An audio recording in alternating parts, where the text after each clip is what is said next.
So yung what's up guys, this is John D Official. For today's videos, nandito tayo ngayon sa may kapalayan ng ating probinsya. So yun, sa ngayon magbibingwit tayo ng isda. Titignan natin kung meron tayong mahuling mga isda sa araw na ito.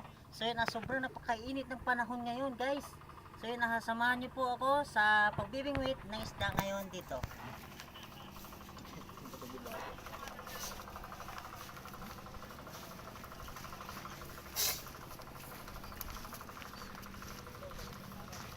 So yun guys, ito nga pala ang ating mga kasamahan.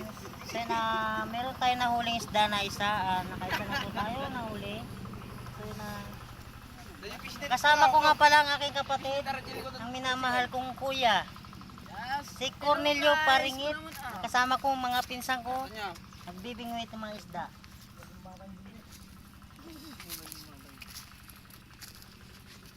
Pisnit nga eh.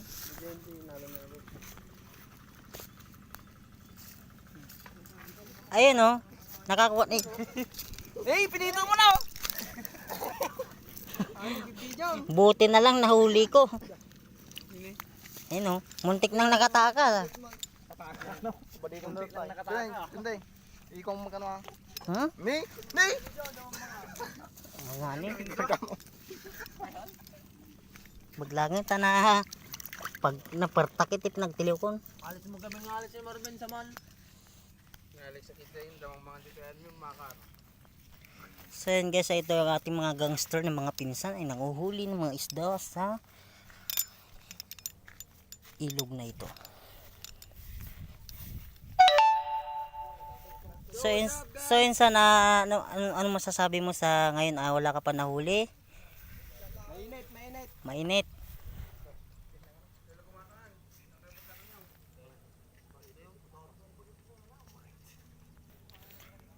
Tsaka yung mga guys, no, itong mapapansin nyo, napakalawak ng mga palayan dito, no.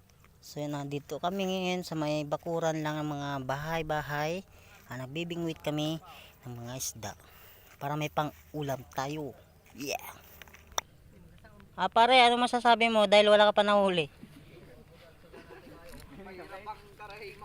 Pare.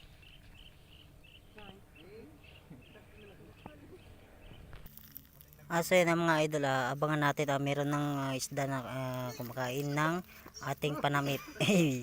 Muntik nang malaglag.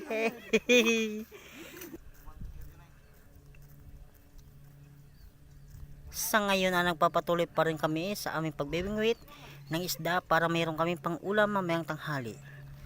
So yun, sa ngayon ay isa pa lang yung nakukuha naming isda sa ilog na ito. Kasama natin ang ating mga pinsan. Ayan. Ito nga palang aming sinakyan para pumunta dito sa ilog na ito para mamingwit ng isda. Yehey! Ito yung tambayan namin ng aming kabataan. Nung kami ay bata pa, dito kami tatambay sa waiting shed na yan. Paring Marvin, ano masasabi mo dahil wala ka pa nakuhuling isda? Ang malas mong sumurot ka. Ang malas mong sumurot ka, hayop ka. Balda, George. So yun, nakahuli na naman kami ng isda. Hito. Napakagaling talaga ng aking pinsan na ito, Lodi. Ayun oh, hito. Kaso maliit. Ay, nilupot na pala ni Bersosa. Ayun oh. Apa di mo gusto ya? Sigaw tan.